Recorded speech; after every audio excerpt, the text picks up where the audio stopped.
When Nature Wants a Man, by Angela Morgan. Only melting and hammering can shape and temper steel for fine use.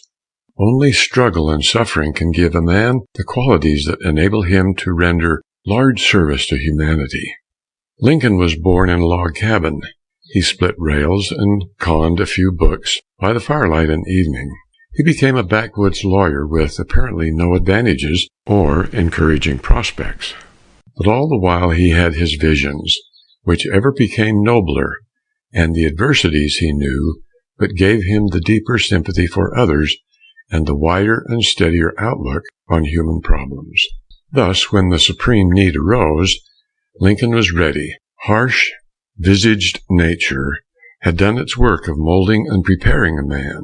When nature wants to drill a man and thrill a man and skill a man, when nature wants to mold a man to play the noblest part, when she yearns with all her heart to create so great and bold a man that all the world shall praise, watch her method, watch her ways, how she ruthlessly perfects whom she royally elects, how she hammers him and hurts him, and with mighty blows converts him into trial shapes of clay, which only nature understands.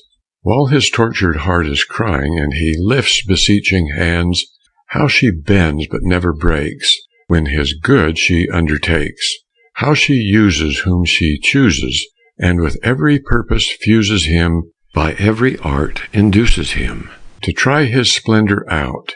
Nature knows what she's about.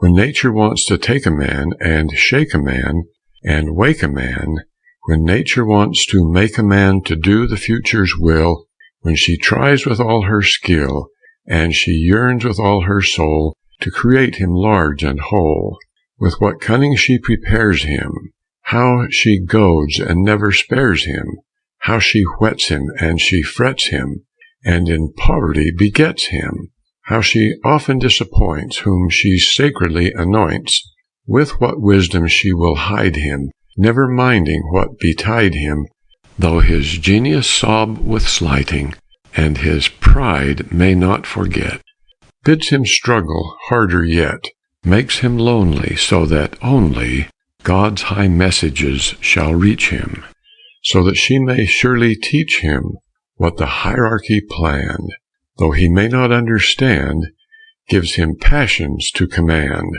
how remorselessly she spurs him, with terrific ardor stirs him, when she poignantly prefers him.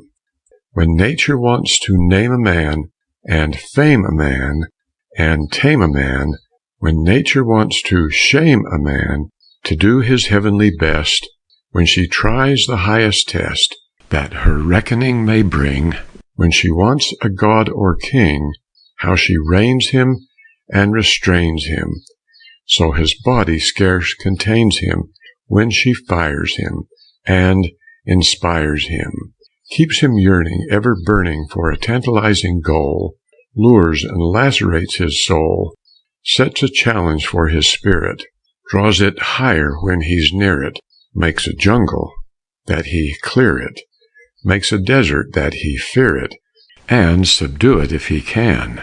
So doth nature make a man. Then, to test his spirit's wrath, hurls a mountain in his path, puts a bitter choice before him, and relentless stands o'er him.